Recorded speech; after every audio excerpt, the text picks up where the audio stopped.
Imagine you wake up and you leave your New York City apartment and everyone is gone. Like a zombie apocalypse. Yeah. And like there's like tumbleweeds, right? That are just like somehow suddenly in the city. And you're like, oh my God, what's happening? Where is everybody? And there's just like this person who's like bruised and battered and just was like, they all went to meet the Mets.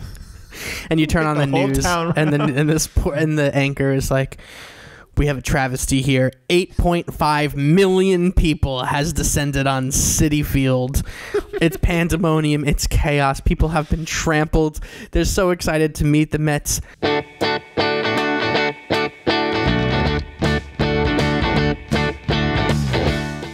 Hello and welcome to the Lyric Boys podcast. I am Lucian Flores, and with me, as always, is Andrew Stieglitz, my favorite slugger in the world.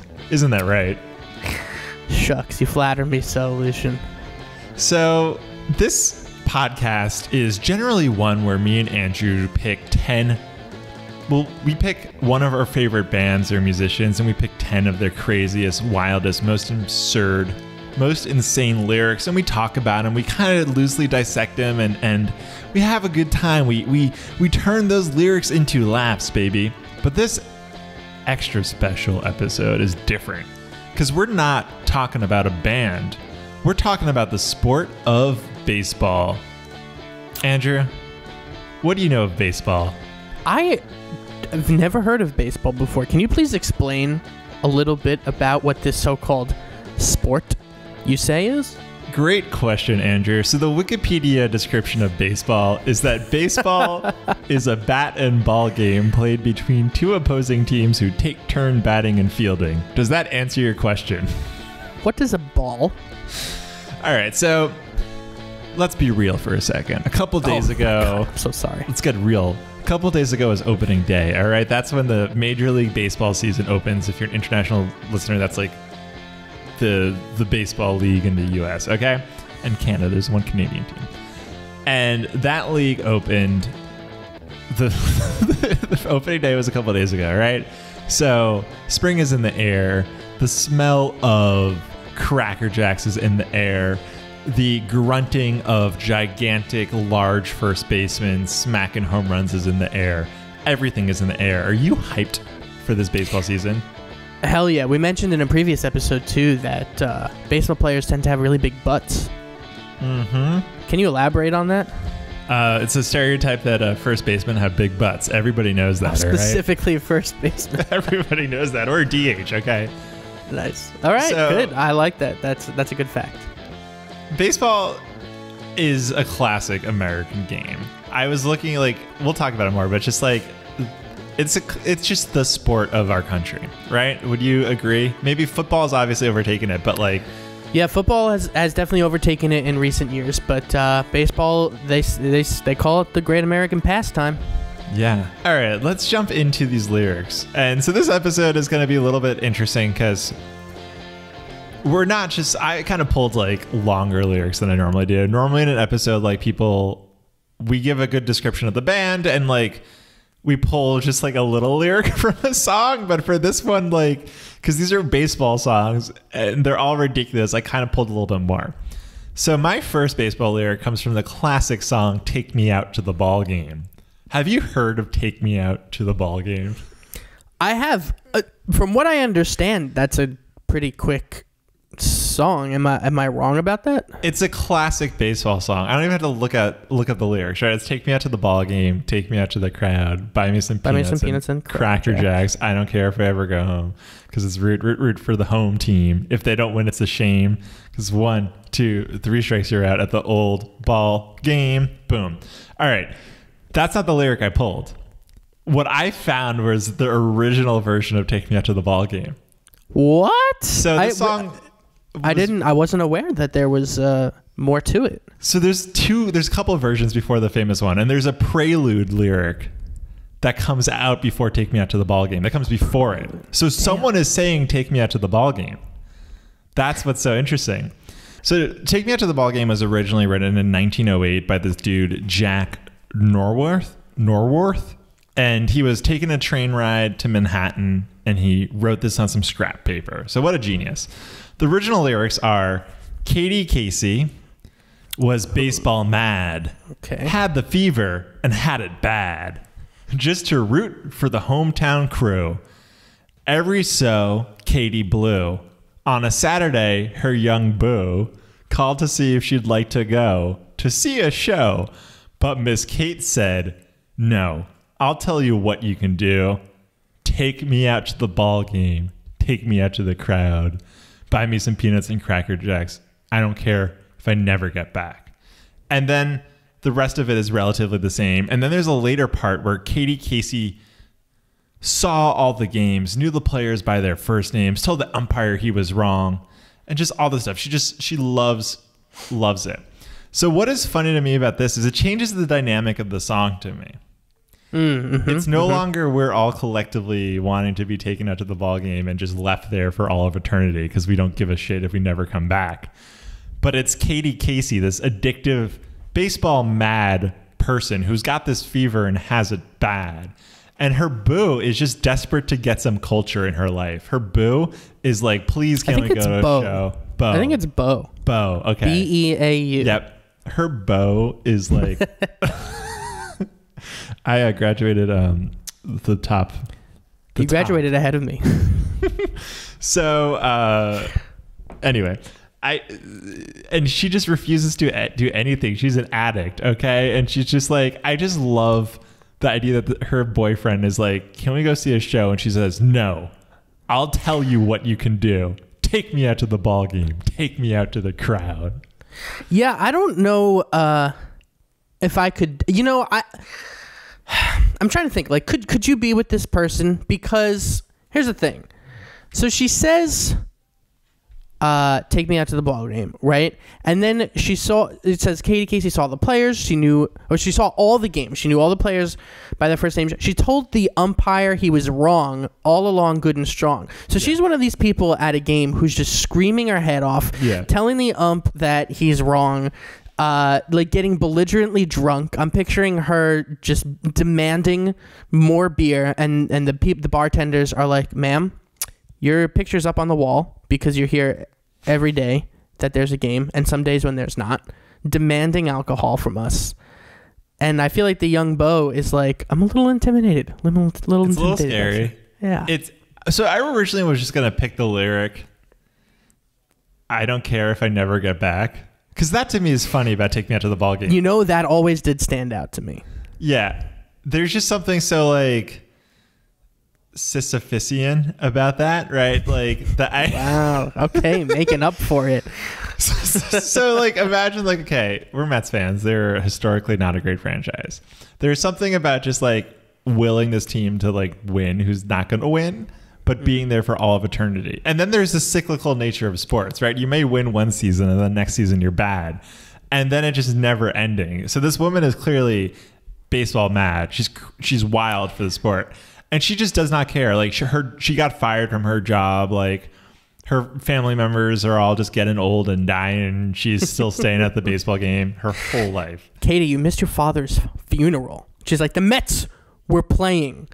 And they're like, it was like a June game. Like it wasn't that relevant. Like you could have missed one mid-season game. They play like 80. How many games are there? 86? 162 games. Oh, but there's half of that home game, so 81. Yeah, like you could miss one.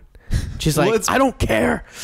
Also, well, here's the thing. So you are coming at it from a Greek mythological and philosophical perspective, and I'm here thinking, like, what would prevent her from going home? Like a tornado, maybe struck the field. Care.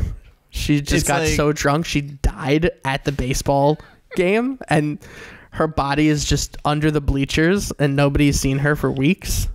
So the guy who wrote the song then wrote another version in 1927, and this will be very fast, but that one starts similarly, but it's this, instead of Katie Casey, it's now Nellie Kelly. So we're getting crazy names. So Nellie Kelly, whatever. This guy's a real poet. Yeah. Shouts hurrah whenever they play, or great. So her Her boyfriend by the name of Joe said, "To Coney Island, dear, let's go." Then Nellie started to fret and pout. And to him, I heard her shout, "Take me out to the ball game. Take me out to the crowd." So this is a more aggressive version, which is... This is so aggressive. This is a demanding, like, really. And he's like, listen, I love baseball. I'm a huge Mets fan. I want to do something with you that's not just... I need to do something else with my life, okay? I have ambitions. I have goals. I have dreams. And you're here making me miss work, making me quit my job just to go to some Tuesday afternoon baseball game? I love the idea that's like, she's in therapy and the therapist's like, well, what do you want in life? She's just like, I just want to be taken out to the ball game. I want to be taken out to the crowd. And she puts her hands out like that. She's like, take me there now. But it is like, this is a very aggressive version. He wants to go to Coney Island. Joe wants to go to Coney Island in the 1920s when it was fucking top of the world. Beautiful place to go. Amusement parks, very fun. And she frets and she pouts and then she shouts, "Take me out to the ballgame." Imagine if you're the neighbor next door and you hear this. You hear this woman just berating her boyfriend, shouting to be taken out to the ballgame, to be bought peanuts and Cracker Jacks. And you're just like, what is in it for this person? He's like the same. We can't even change up the snacks that I get you. Like, I can't even buy you a hot dog. It has to be peanuts and Cracker Jacks. You need help. Yeah. So that's my first baseball lyric. That really does change the dynamic of that song. It does. It does. It's also one of those songs that, like, one of the first songs I probably ever knew the lyrics to. Yeah, that makes sense. It's just okay, quick American lore. It's going to be a long episode, but one of my favorite baseball memories, and I know this is true for you too, is this one time in 2014, we were in college in Los Angeles, doing a semester in Los Angeles, and we bought tickets to a Dodgers Arizona Diamondbacks game.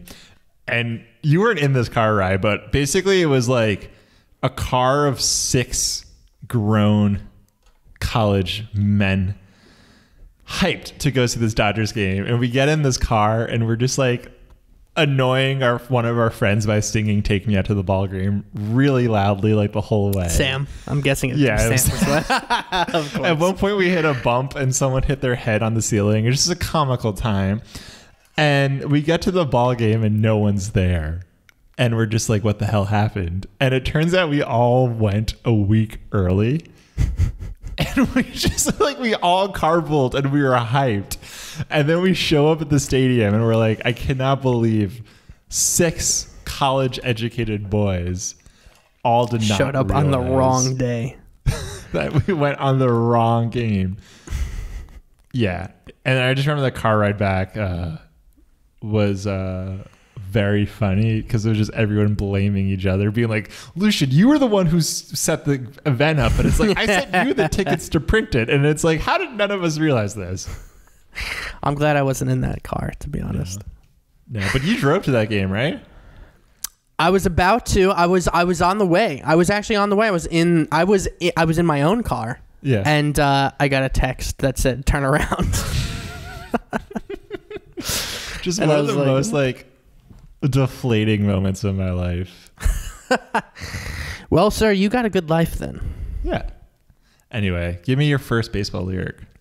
Slugger. So my first baseball lyric is as much a baseball lyric as it is a Bible lesson.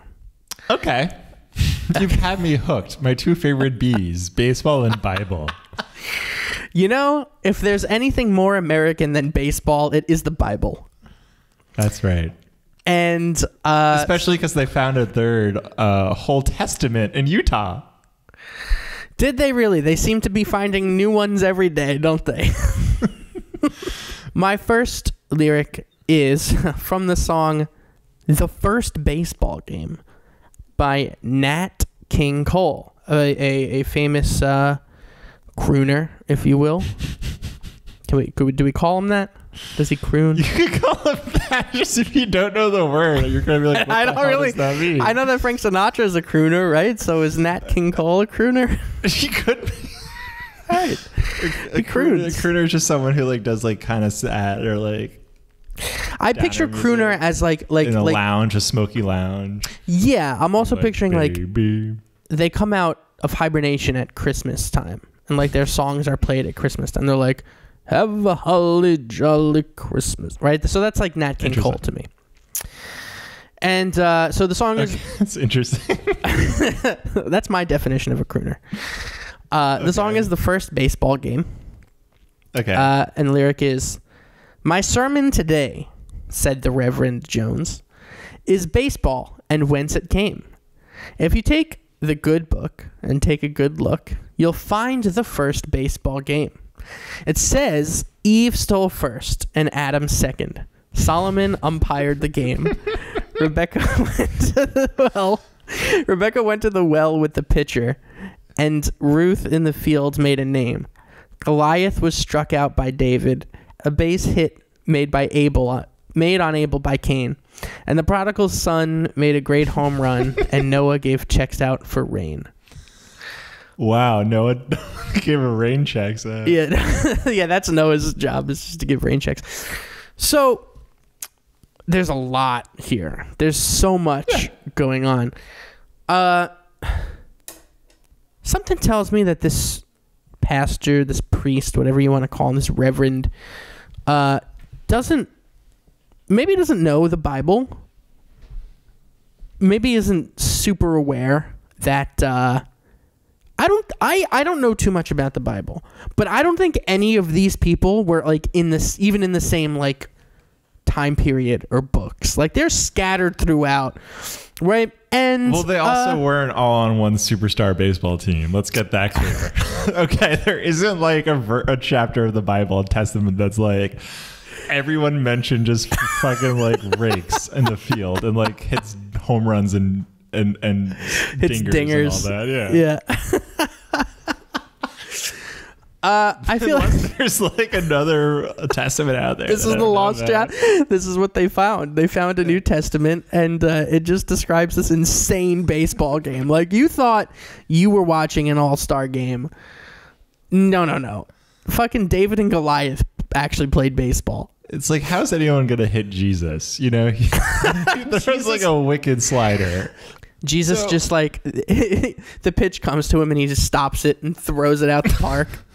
One thing that's also just like clear to me in this is like, to me, this is like religion. Like I'm imagining a boardroom of Christianity. Okay, let's just imagine a Christianity boardroom in Nat King Cole's day, and they're like, "All right, guys, it's all filled with smoke," and they're like, "What's hip with the kids these days?" And like, baseball.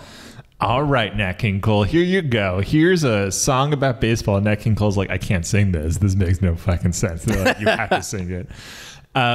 Like the modern day version of this would be like Jesus slayed on TikTok and David. Yeah. The modern day version is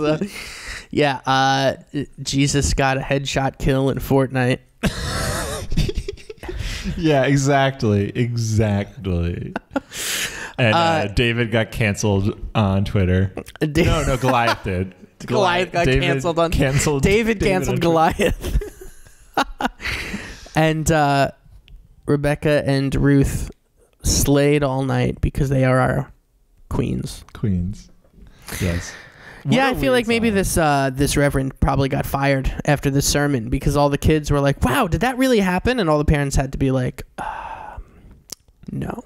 It's like that pastor who pulls up a chair and sits on it backwards next to you. And it's like, "Hey, so you want to hear about a cool cat named Jesus? He could turn water into wine." And you're like, "Oh man, this guy sounds like a party animal. Tell me more." And you're like, "Well, Jesus, you see he was crucified?" And you're like, "All right, okay, it's like the one problem kid. He gets sent to the Reverend's office to be disciplined. And the Reverend's like, "Son, what are you into?" And he's like, "I like baseball." And he's like, "Well, did you know the Bible had the best baseball game ever?" And he's really into it. And then he goes home and he's like, "I like the Bible now." And the parents are like, "Listen, the Reverend lied to you. That's nowhere in the Bible." There were a bunch of baseball songs that use baseball as sex analogies, but to make a biblical analogy, that is impressive. Okay. It's pretty, it's 180. Ladies and gentlemen, I just had some chicken nuggets. So if it sounds like we cut, it's because I had some chicken nuggets. They were good. Hell yeah. Great transition into my second lyric. And my second lyric comes from a song by this artist named Del Reeves. And it's called The Philadelphia Phillies. I don't know who Del Reeves is at all, but I guess he's just like a singer dude. I don't know. I sent you the song and you were jiving to it though. But I guess yeah, it's cool. Country style singer. So this song is called The Philadelphia Phillies, but honeys, here's what you got to know. It's Phillies spelled Phillies. So that's not the baseball team. The baseball team is Phillies. So what is the meaning of Phillies with an F? Well, I'm glad you asked, Andrew. So a filly is a young female horse. But okay, also, I did not know that. Colloquially is a lively woman, apparently, is a filly, according to the internet. Okay. That's like Googling, that was the first result. I'm learning a lot right now. Yeah, I feel like this is a great episode to just learn about like old words and things, you know? Or just like So this song is called The Philadelphia Phillies. And so I'm just going to say a bunch of the lyrics. This is very funny, but I have one at the end that's very funny to me. But the opening lyric is, well, I'm sitting here thinking about those Philadelphia Phillies. And some may think I'm talking about baseball. But I'm talking about the ones that wear them dresses on so pretty. And the way they swing should be against the law. There's a lot of dangerous curves in that beautiful city. Oh, but you'll never see no warning signs. And if you want to get right down to the nitty gritty, you can bat 1,000 every time. Love it. I feel like this guy in our Frank Sinatra episode, yeah, we mentioned how Frank Sinatra was like afraid to be aroused or enticed by a woman because it meant he was like a heathen. Okay.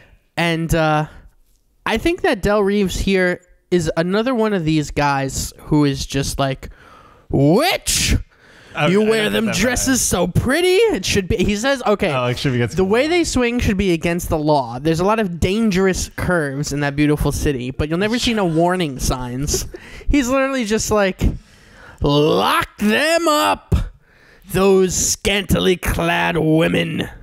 I see that vibe, but I also get the sense of like a very horny older man who's like, well, yes, being clever in some way, but everyone's just like, all right, Del Reeves, like, you're creeping me out by just making a lot of baseball puns. So yeah, I love that the opening lyric is, well, I'm sitting here thinking about those Philadelphia Phillies, and some may think I'm talking about baseball. Most people think you're talking about baseball when you say you're thinking about the Philadelphia Phillies, all right? But for him to be like, I'm not talking about the Philadelphia Phillies. I'm talking about some Philadelphia Phillies, if you know what I mean. Nobody knows what you mean. I mean, I guess we're educated now. I don't know where. I don't know why are they called? Why are like women called Phillies? I don't know. I didn't Google that much. Okay. In the way that like British people call women birds, which is like random if you're not British. You're like, birds. You mean those things that chirp in the trees? Because I ain't never seen a woman chirp in no trees. I guess chicks is like a similar look at thing. that. Yeah. Huh. Anyway, so there's a later lyric which is just a bunch of baseball puns and to end the song. And there's some nice looking twins up in Minnesota. And Atlanta's got a brave girl or two. Check. And there's some nice looking legs in Cincinnati. But Philadelphia, I'm coming back to you. So this was the most confusing part of the song to me because yes, the Minnesota Twins are a baseball team, and this guy likes the Twins up in Minnesota. Once again, horny old man. He also likes the brave girls in Atlanta. So once again, and he talks about cuddling cubbies in Chicago and meeting Yankees in New York. So he's just like meeting all these women that represent their respective baseball teams, I guess. But what about Cincinnati the Cincinnati Reds has to do with nice looking legs? I don't know. He's just like, I'm gonna put it all out there. Like, girls in Cincinnati, they got the legs. There's no pun. It reminds me of the Beach Boys song, California Girls, where he just talks about girls from all over the world. And he's like, the East Coast girls, they got this, but the Midwestern girls, the farmer's daughter girls, it's just like this guy has gone around the U.S. with the checklist and a lab coat. Yeah. Being like, and also they do that legs. American thing of being like all over the world, the East Coast and the West Coast. So one thing I was wondering, so the Cincinnati Reds, of course, are named red because they used to wear red socks, the red stockings, just like the Red Sox and the White Sox are named for the color of socks they wear, right? Mm-hmm. So I'm wondering if maybe there's nice looking legs has to deal with the socks. I don't know. Anyway, I'm done thinking. Give me your second lyric. Horny old man. What are you gonna do about him? My Delightful second lyric. Song though, right? Delightful song. Like yeah, it's a nice Spotify. Tune. It's got some nice tunage. Yeah. So my second lyric is a little bit of baseball history in this second lyric. It's from a band from Boston called the Dropkick Murphys, and they're like, they're like sort of like an Irish style like punk band that has like very yelly type lyrics of just like everybody rallying around the city of Boston. Very big in Boston. I remember going to school at Boston and Dropkick Murphys Central over there. Yes. And so this song is called Tessie, and the lyrics are, the rooters showed up at the grounds one day. They found their seats had all been sold. McGreevy led the charge into the park, stormed the gates, and put the game on hold. The rooters gave the other team a dreadful fright. Boston's 10th man could not be wrong. Up from third base to Huntington, they'd sing another victory song. So talk about lore. Like I like a good lore, right? In sports. I know you are a big fan of baseball lore, right? The names in baseball lore that come up in songs, I'm just like, in love with them all. So did you know that the Rooters were a fan club for the early days of the Red Sox? I did not know that. And McGreevy owned a bar by Fenway Park. Okay. And one day, so this song is about one day, the Rooters, this fan club, their seats were taken by another group of people. So they started this huge fight, and McGreevy came out and like was punching people in the face. And they called the Rooters Boston's 10th man because they acted like the 10th man on the field because they were so loud. Okay. What a Boston story. That's just the most Boston thing. The Red Sox fans got angry, and then a bartender started fighting with them. Yes, that's the story. Very the Red Sox fans got angry, and this song, it's timeless. It could take place in 1908. It could take place yesterday. Like there's no indication that that the Rooters are an old timey Red Sox fan club. Like you could have a bunch of like Davey down at the bar going to fucking Fenway Park. He's got his fucking seat stolen by some other fucking schmucks. And McGreevy came out. We had a big fucking brawl. Oh, yeah. I mean, like many people, they have burned down cars after World Series wins and losses. I remember getting a tour of BU, and the tour guide was like, "Don't go near Fenway when there's a Yankee Red Sox game. They'll hurt you." And I was like, "What? How paranoid do you have to be to just be like, it's a bad area, don't do it?" Baseball lore is great. Like we'll talk about it more when we do other songs. But like there's so many like because baseball is one of those like hockey and football and basketball. Like they weren't as big as baseball for the beginning half of the 20th century. So like those early baseball players like your Babe Ruths were just legends. Like so there's like 18. I think he probably pulled one. There's so many songs I found about Joe DiMaggio. It's like these guys were larger than life. Like. And then some of the older names are so funny to me. Like Cap Anderson or like Cy Young or Shoeless Joe Jackson and like Honus Wagner. It's like early baseball names are iconic. They're so fun. Whitey Ford. Like I love them. I love them so much. Like it's just, they're great. They're all icons in their sport. Yeah, I love a good lore. I know you love a good lore, and that's why I picked that lyric. It's not very funny, even though it is kind of funny because it could be timeless. But it's good lore. There is a guy, just looked up best baseball names. There's a guy named Boots Poffenberger. And that's number 40 on this list of baseball names. So what's number one? Number 39 is Pretzel Pezzulu. These are real names or like given names? These are real names. Number one is Oil Can Boyd. That's not but this is in the 80s. I've heard of Oil Can Boyd. That's not his real name, though. That's a real name. His mother did not name him Oil Can. He named him Oil Can, baby. No. No. There's no fucking way a beautiful baby shoots out of his mother's womb, and she looks at him and goes, Oil Can. Another name on this list from the 1800s. Oil Can Boyd. Another name on this list from this 1800s is Cannonball Titcomb. Okay, so Oil Can Boyd's real name is Dennis Ray. All right, whatever. Anyway, let's continue. Okay, what's your third lyric? My third lyric comes from the song Right Field by Peter, Paul, and Mary. So Peter and Paul and Mary, I don't really know much about. I'm just making this up as I go. I believe they're a 60s band, a kind of like folksy band. Am I right or wrong on that? Yeah. Two men and a woman, and they sing with acoustic guitars. Yeah. So this song is called Right Field, and it's kind of cute. It's like a nice song. The whole theme of the song is basically... I'll just sing the opening lyric, or say the opening lyric. Okay. Saturday summers, when I was a kid, we'd run to the schoolyard, and here's what we did. We'd pick out the captains, and we'd choose up the teams. It was always a measure of my self-esteem.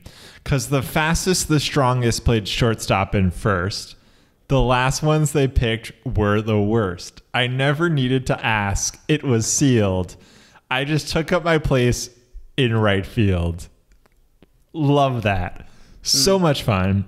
If you don't understand baseball at all, just like right field is traditionally like, I guess the position you do the least in is the ball gets hit the least amount to right field. So you put your worst player in right field. And I just love that this kid knows. You know, he's like, oh, we're going to go play baseball. All my friends are going to get picked before me because I'm awful, but I'm just like here and happy. Interesting.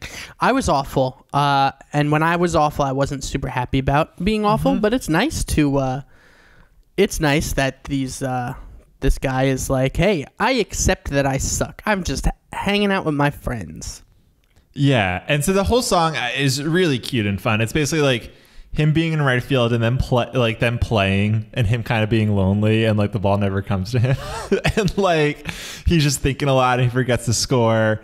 And he like he imagines himself making a big play, and then at the end he like catches a ball. It's like really sweet. Like I think it's really so fun. Pathetic. But it's so pathetic. So another part of the song, he goes, right field, it's easy, you know. You can be awkward and you can be slow. That's why I'm here in right field, just watching the dandelions grow. Jeez, man. Oof. Maybe we should play you right can just field. like hang out after the game with your friends. You don't have to like degrade yourself. Did you ever have, this is like a thing that happens in youth sport, at least in the US, I don't know about other countries, but kids who are not that good about in sports playing or tend to sit on the ground and just pick the flowers. Has that ever happened to you? I never sat on the ground, but for sure, people. Not you necessarily, but have you ever seen players? Like I remember my brother used to do that. Yeah, and it's such a great image that I kind of forgot about. And it's like, what a classic. Like the kid who doesn't really want to play sports, who's stuck playing sports, just picking flowers in the field. Iconic. Yeah. We love that image. I feel like a Norman Rockwell or like, who's the other guy, the Saturday Evening Post guy? That's. I do not know. Damn it. Interesting. It reminds me certainly of my days sucking at Little League. Yeah. It's just like a classic thing. Just a classic image. It's so cute. We love it. Norman Rockwell used to draw for the Saturday Evening Post as well. But like the iconic American painter Norman Rockwell. It's like that image of Americana, of just like a kid not paying attention, picking flowers. That's what we fight wars about. You know what I'm saying, dog? Listen, international listeners, USA, USA. We're protecting that boy in right field. My father died in Iraq so that you can sit here and pick dandelions. The kid's like, I just want to go home and watch cartoons. His like parents heckle him. His dad's like, get on the field. All right. Your grandpa lost his leg in World War II, so you can stand up. Yeah. Oh, man. Yeah, interesting. I played this song for a second because I was thinking about picking it, and I was like, I don't like it immediately. They started singing, and I was like, nope, can't do really? it. I was like, it's kind of just sweet. like the voices, and I was just like, It was cute. I smiled. I was like, this is heartwarming, and that's the differences between you and me. I'm a bitter soul. Yeah. Do you want to hear my third lyric? Yeah, I think I'm down for that. Do you have a YouTube comment here? Oh, I do have a YouTube comment. Sorry, I forgot. I told you that I had a YouTube comment that I didn't tell you what it was because it's... So this song is very sweet and lighthearted, right? Uh-huh. The YouTube comment, sit back in your chair, listeners, okay? You're going to want to be sitting down for this. When my dad laid down after his last meal, suffering from cancer. Jesus Christ. I asked if he wanted me to play him a song on the guitar, not knowing at the time that he would never wake up. Oh my God. You're bringing everybody down, man. He said, yeah. I named a few songs, and as soon as I said right field, he said, yeah, play right field. I did, and he fell asleep, and those were his last words. I'm like sad now. Well, yeah, that is like the heaviest YouTube comment, because we have found some pretty heavy YouTube comments in the past that have been like, I keep coming back to the song, love has left my life, but this one song is the shining light that's gotten me through. Yeah. Or we got like, I relate to these lyrics so much, I'll never be happy again. This, well, aside from being sad, is also just like a poignant, beautiful moment that it's when I can find these things on the internet and it's just like, holy crap, like that person just was super vulnerable and laid this on the line. I'm like, wow, I'm like honored to know that. Like, I'm just like, jeez, my God.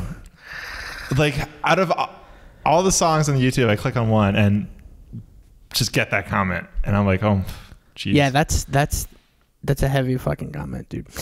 Let's get silly again, shall we?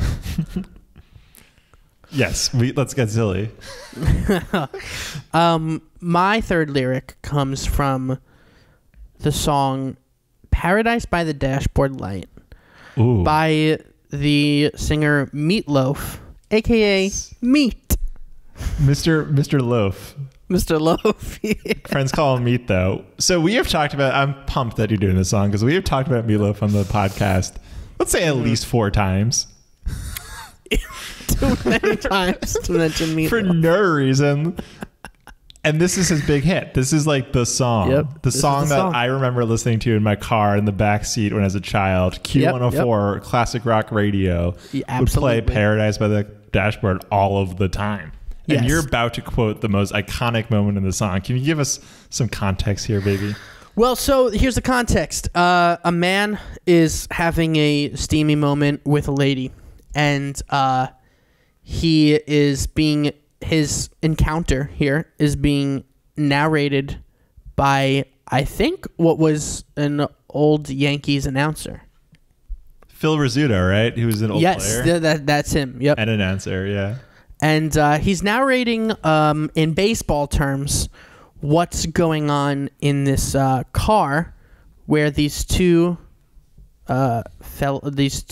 people are getting it on. Yeah, these two consenting adults are making love in a car. And from what I understand about the song, this is, I believe this is like the man's perspective of what is happening. We'll talk more about the song, but give me this. So this is like, imagine like a man is having sex and this is his internal monologue or something like that. Yes, exactly. Okay, here we go. We got a real pressure cooker going on here. 2 down, nobody on, no score. Bottom of the 9th. There's the windup, and there it is. A line shot up the middle. Look at him go. This boy can really fly. He's rounding first and really turning it on now. He's not letting up at all. He's going to try for second. The ball's bobbled out in center, and here comes the throw. And what a throw! He's going to slide in head first. Here he comes. He's out. No, wait. Safe. Safe at second base. Love it. I believe there's more, yeah. but I'm not going to do the whole thing because it's very long. It continues with, so he's safe at second, and then he tries for third, and then he steals third, and then he goes home, and he does, the batter bunts it, and the suicide squeeze is on, so the player's running from third to home. And it's a really close play, and it ends with, holy cow, I think he's going to make it. Yes. And then the woman in the song just yells, stop right there. Yeah. So... amazing moment to be like, this person in his head is like, it's baseball. Well, imagine being that much in your head. Like, imagine like having a moment, like you're an intimate moment, and this, your mind is so fucking loud, and it's just like everything, every move he makes with his hands and his like mouth is just like, his brain is like, there he goes, he's in first place, or like he's saying it out loud. And the woman is like, he's like first base, okay. Yeah. It's like second base, done. Third base, okay. You know, and that's why she's like, please stop right there. Stop that. There's also like, I don't know if you've ever heard this thing. I think this is like one of those just classic, like, I don't know who said this first, but you know how like people are like, if one of the things to supposedly last longer in the bedroom is to think about baseball. Yeah. Have you heard that? Because baseball is supposedly boring. Yeah. But it just, I love that that's a thing, that enough people know of that as an idea. Yeah. That's just so funny to me. That. So this is him thinking about baseball. But except he's thinking it in terms of like where he is in his like hookup. Yeah. This guy's watched too much baseball. He's been hanging out with like Kelly Nelly or he has Kelly. Been. Yeah. Maybe he's dated Kelly Nelly and she took him to too many baseball games. But so what's so funny about this is like this song, when I was a kid, was always on classic rock radio, and I never understood that this was a sexual metaphor. I would just be like, oh, baseball time. We're just cutting to a baseball game. Yep. And then basically where this gets even more fun is, so the beginning of the song is Meatloaf like wanting to do it with this woman. It's just funny they call him Meatloaf. And basically they're having sex and they're about to like basically like do it. You know, they've right, they're getting steamy and they're about to have sex. They're making out. They're hitting up all the bases, right? And they're about to have sex. And then she says, "Stop right there." And she's like, "Do you love me?" That's the other part of the song. She's basically like, "Do you love me?" Yeah. And only if you love me, we can have sex. And Meatloaf is like, "Do we have to talk about this now? Do we have to?" And then she's like, "You have to tell me you love me." So he says, "Okay, I love you." And then they have sex. And then the end of the song is him being like, "I regret saying that. Now I'm with you for the rest of eternity in a loveless relationship." Yeah. Iconic. Mr. Loaf. Mr. Loaf, I'm sorry that happened to you. Who hurt you, Mr. Loaf? You know, I gotta say, if you're gonna have like that talk, "Do you love me?" when the guy's pants are around his ankles, probably not the best time to bring that up. Or when Phil Rizzuto's in the backseat just narrating everything happening, and you're just like, "All right, Phil, you gotta leave now." Okay. The reveal is like you pan out and he's actually saying it. He's actually in the backseat. She's like, and the woman's like, "Stop right there. Please leave. Please exit the vehicle." I like that imagery a lot. Yeah. Iconic song. Boys,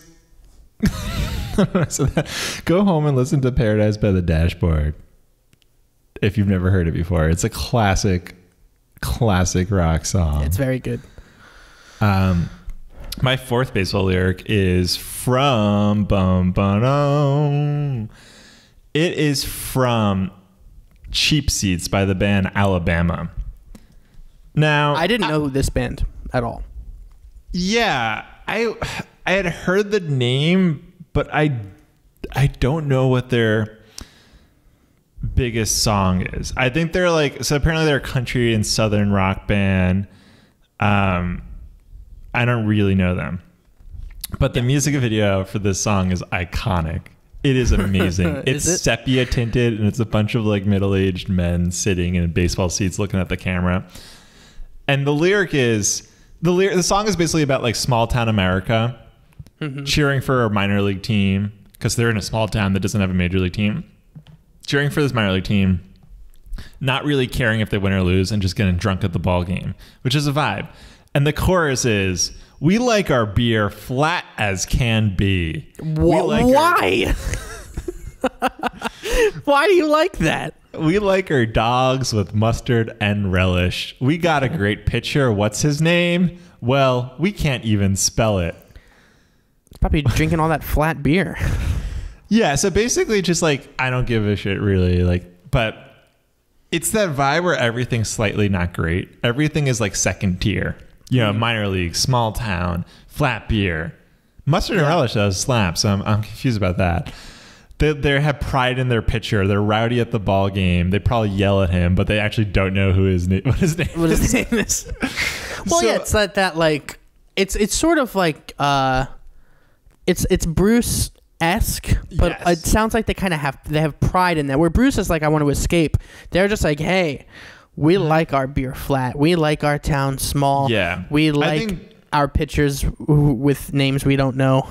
I think Bruce sometimes gets this vibe, but the song is also just like less cynical and less cynical, but like it's very prideful in this. And I don't know, have you ever been to like a minor league baseball game in the small town America?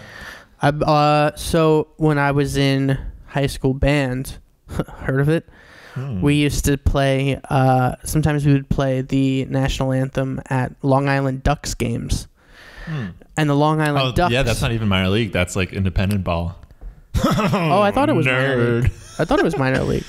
It's not even in the MLB tier system. Wow. It's independent. Well, we used to go play at the Ducks games, and I gotta say, I got out of there the second we hit that last note. I was like, goodbye. I'm not watching a fucking Long Island Ducks game.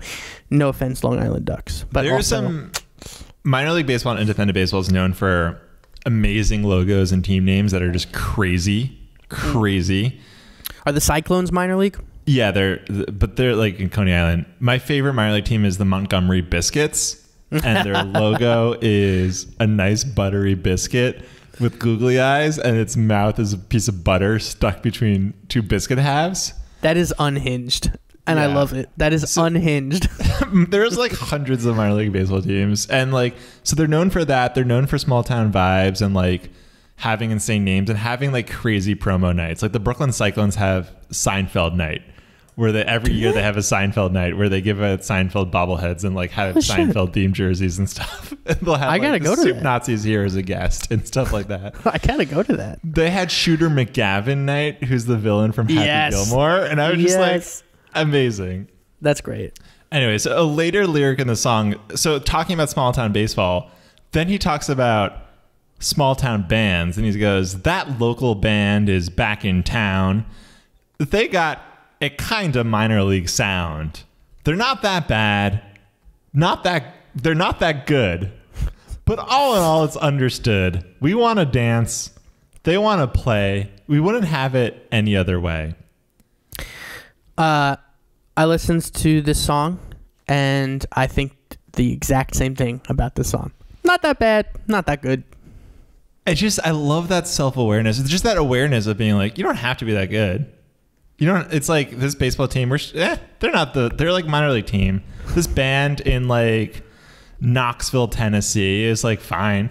This beer is 75 degrees, but hey, it was $2. Yeah. Yeah. This podcast, The Lyric Boys, you know, it's no cereal, but like it'll do for now.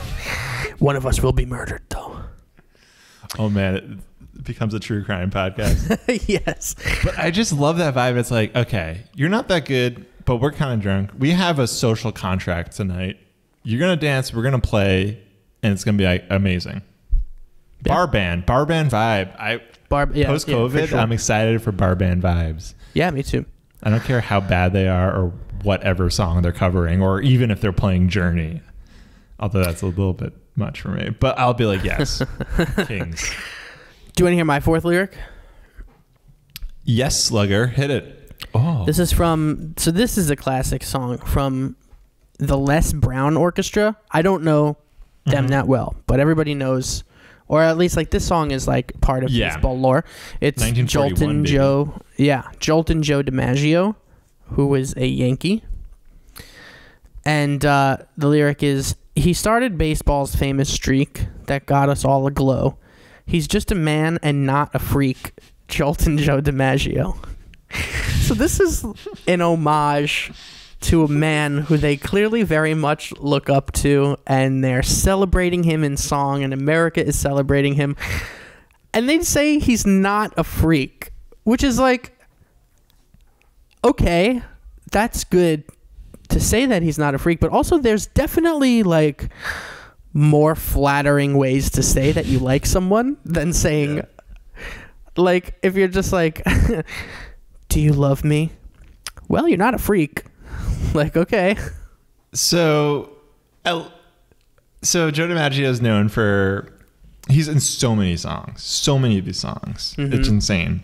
He's known for having for the longest time he has like the longest hit streak, was it, ever in baseball games. So like he had like a ton of games in a row with hits.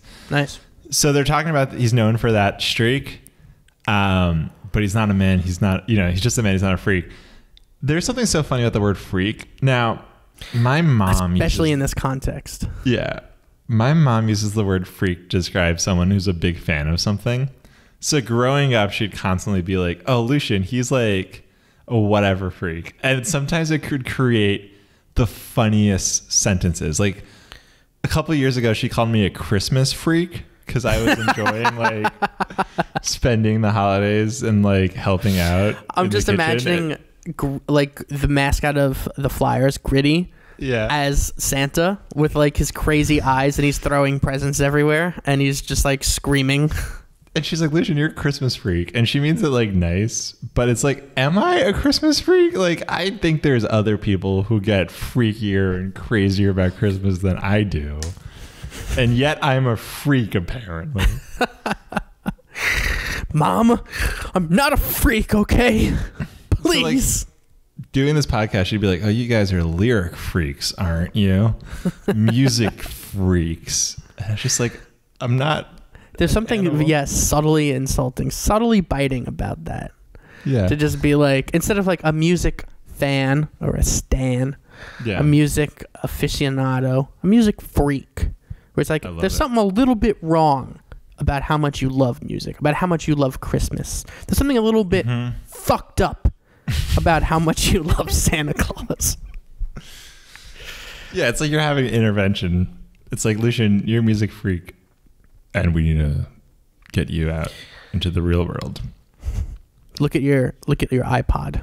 Look at how many songs are on your iPod. You want to know my... You still have an iPod. That should tell you something. You want to know my fifth and final? Give it to me. So I figured I'd pick from Meet the Mets. You know the song Meet the Mets? Oh, yeah. Now, Meet the Mets, if you don't know, if you're an international listener, and this whole podcast has been confusing as hell to you, because it will be. The New York Mets are... It's in English. You're like, I only speak Korean, and yet I listen to the Lyric Boys podcast. It's my one piece. It's my one entryway into American culture. Is the Lyric Boys podcast. So the New York Mets are a baseball team, and this is their theme song basically. So they play it like every game, and it's fucking catchy as shit.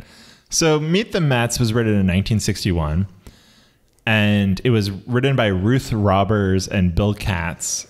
And there was this official Song of the Mets contest. And this song beat 18 other songs out. And apparently these people are a sports writing, songwriting duo. They wrote a song before this called Mr. Touchdown USA. And another song called I Love Mickey, about Mickey Mantle. And another song called It's a Beautiful Day for a Ball Game. So all those songs I'm sure are great, but they really peaked with Meet the Mets. I want to hear what those other 18 songs were. I'm not going to do... Meet the Mets is one of those songs, like Taking It to the Ball Game, that I've just known my whole life and have thought about my whole life and knew the lyrics.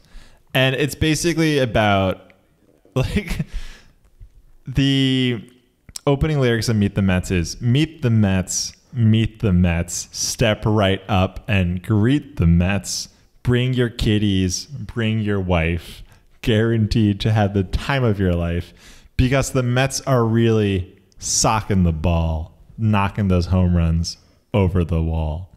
So amazing. We love that, right? So later in the song, talking about the east side, the west side, everyone in New York City coming out to see the Mets. And the lyric is, oh, the butcher and the baker and the people on the streets. Where did they go? To meet the Mets. All right. So I just want to pull that for a second. Imagine you wake up and you leave your New York City apartment and everyone is gone. Like like a zombie apocalypse. And like there's like tumbleweeds, right? That are just like somehow suddenly in the city. And you're like, oh my God, what's happening? Where is everybody? And there's just like this person who's like bruised and battered and just was like, they all went to meet the Mets. And you turn on the news and the anchor is like, we have a travesty here. 8.5 million people has descended on Citi Field. It's pandemonium. It's chaos. People have been trampled. They're so excited to meet the Mets. There's probably about 1 million people dead right now. One thing, if you're an aficionado of the movie franchise Sharknado, there's an amazing scene in Sharknado 2 that takes place at Citi Field where Richard Kind, the character actor, hits a shark over the fence with the baseball bat. So that's kind of this vibe as well. Sharknado 2 is a great movie it's an amazing movie. But so another funny thing about the song to me is the idea of meeting the Mets. No one says that about going to see a game. All right. No one's like, hey, what are you and like Stieglitz doing this afternoon? It's like, oh, we're going out to meet the Mets. It's like, what do you mean? Like, oh, we're just going to go like sit in the cheap seats and watch like some extremely high paid players play baseball. And then they're going to like go in the limo and we're going to take this train home. So like, I don't get that. Well, I'm picturing like an autograph session, perhaps. I guess also because the song was like released when the Mets just started. So they're introducing the Mets to New York City and they're like, come on and meet the Mets. Like, I feel like we need an update of the song at this point, right? We need like the Mets you know and love. You know, you've already met the Mets. Now it's time to love and support, continuously support the Mets. Yes. We've updated the song to meet 2021 standards. It's love and support the Mets. I saw like either the 90s or 80s. It said that they made a hip hop version basically to appease the kids. Oh, no. So I got to find that at some point. Oh, my God. There's bound to be some racist imagery in that. Well, there's something funny also about Meet the Mets in terms of just like a little outdated imagery that's like, it's a song for men. Bring your kitties, bring your wife. In hetero, and like basically like men in like classic 1960s heterosexual marriages, right? Hey, white men, you want to meet the Mets? Bring your kids, buddy. Bring your wife. Like, they'll just sit. You like, I don't know, give them alcohol and peanuts and Cracker Jacks to entertain them. But you're meeting the Mets. You work hard all week. Don't you want to meet the Mets? Well, sure do. Bring the kitties. Bring the wife. How you like my old-timey voice? I really like it. You want to hear my last lyric? I do, King. My last lyric is from the song Cubs in 5 by this 90s like indie band called the Mountain Goats. Yes. I guess that's what they were, right? Yes. I don't know the band too well, but I know that they've been around. And, I don't know them too well, and I know they're known for like funny lyrics and like humorous, interesting lyrics. Yeah, so this song goes, and the Chicago Cubs will beat every team in the league, and the Tampa Bay Bucks will make it all the way through January, and I will love you again. I will love you like I used to. I will love you again. Looks like he's going to have to start loving somebody again, because those two things have happened. So I was looking at the song too, because I was thinking about picking it, and it's basically a list of improbable things. So like other things are like they're going to find intelligent life on the moon. The Canterbury Tales will become like the bestseller list and stay there for 37 weeks. The Cubs will win the World Series, and the Bucks will be playing playoff football. All right, Tampa Bay Buccaneers. Just these are American sports teams, right? Yeah. And then just he will making love the playoffs. Well, then he will love this person again. So it's very funny to me that like this image is like these things are never going to happen. So I'm never going to have to love this person again. And it's how insulting is that to the Cubs and the Bucks to just be like, you guys are so bad. It basically the fact you winning anything is like the Canterbury Tales making a 37-week top reading list. Yeah. So, I mean, to international listeners, the Cubs went from 1908 to 2016 without winning a World Series. And so they, 108 years between World Series. And they beat Jamie's Cleveland team. Ooh. Oh, wow. So, but what is funny is like the Cubs won the World Series somewhat recently, and the Tampa Bay Buccaneers just won the Super Bowl this year. So I like the idea that this person, after writing this song in like 95 and it's like 2021, they hit up this person. They're like, yo, so like, I still love you again, I think. Like after like 20 something years. So like, oh man. Watching Tom Brady throwing that ball has got me really thinking about us and how we used to be. I saw the way that they slid into second base, and I was like, that's what I used to do to you. She hangs up the phone. She's like, yep. It's actually just this person who's like, she hasn't lived here for 20 years, but that was beautiful, man. I hope you find her. She's been dead for 20 years. Wow. 5 lyrics in, 5 lyrics out. How time flies.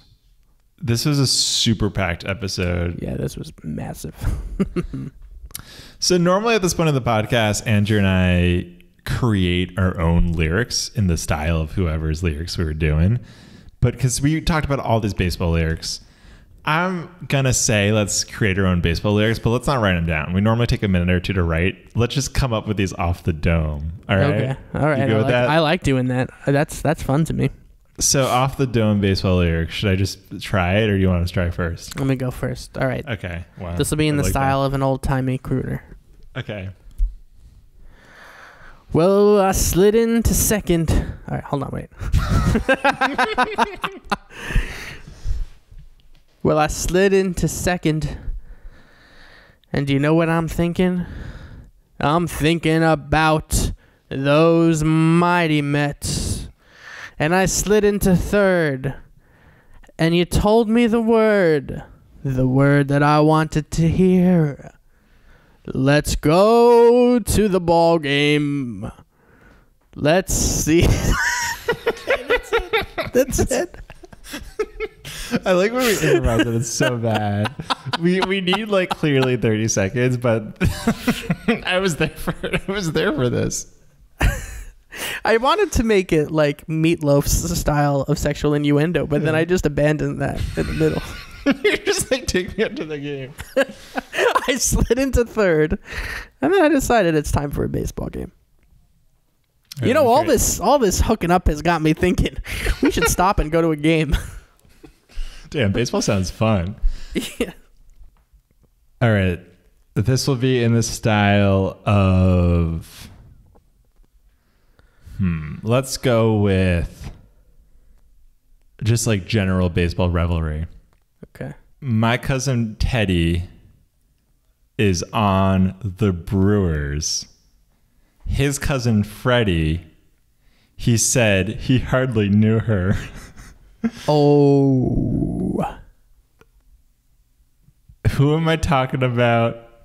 Well, it's clear as daylight. I'm talking about the owner. The owner of the Brewers. She's not just a cousin of a cousin. She's my best friend. We sit in the suites and we eat lots of treats. Are you writing this down as No, I'm doodling. Oh. The minute I saw the Brewers last night, I knew that baseball was such a delight. All of this cheering and general revelry. Honey, it seems I found the best sport for me. Wow. That was good. That was good. That was really good. And I'm not done. Oh. I'm drinking cold beers and keeping score.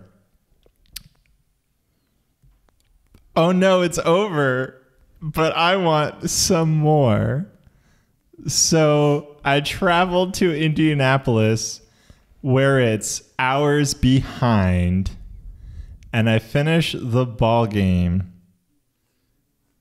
and I feel happy inside. We like it? Yay. Yeah, I think I somewhat saved it from that pretty awful intro, I would say. Let me do one more. Yeah. I took my son to a baseball game. We sat behind home plate. After the game was done, I looked to my son and he said, "That was great."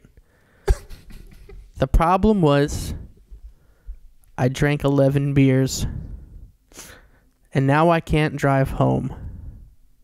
Oh dear. Oh dear. Beautiful. That's the day my son learned to drive. My son was 7. We got pulled over and I spent the night in jail. Then it's like, oh yeah, I taught my son how to drive. And you're like, Dad, I was 7 and you were hammered. And I had to make the one phone call from jail because you were too drunk to hold the phone.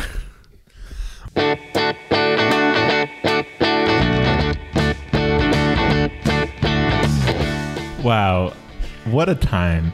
All right, so play ball. I had to say it at some point.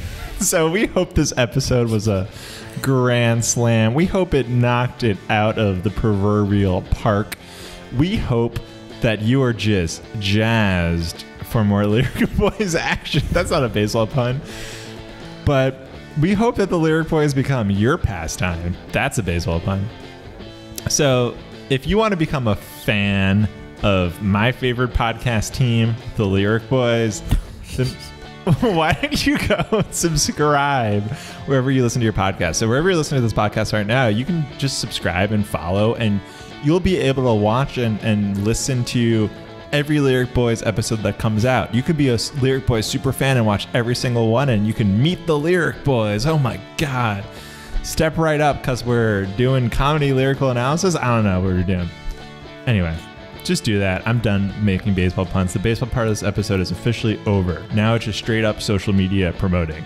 So we're on Twitter, Facebook, Instagram, TikTok, and we're on all those platforms at the Lyric Boys, and we post clips of the episodes and things to entice you and make you feel nice.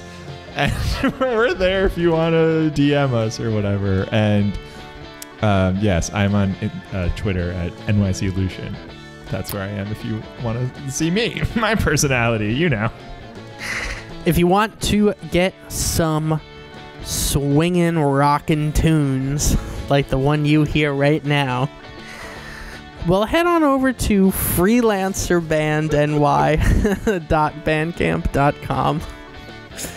Freelancer is my musical project where I make the music, and if you like it, you can get it. It's free, and you can listen. And all you have to do is tell me how much you love me. I love it. And you can download the songs, but that's what you have to do. I loved your cover of Lana Del Rey's Mariner's Apartment Complex. Thank you. The guitar solo in it got me hype. I was feeling that. I loved it. Thank you. I'm very good at guitar.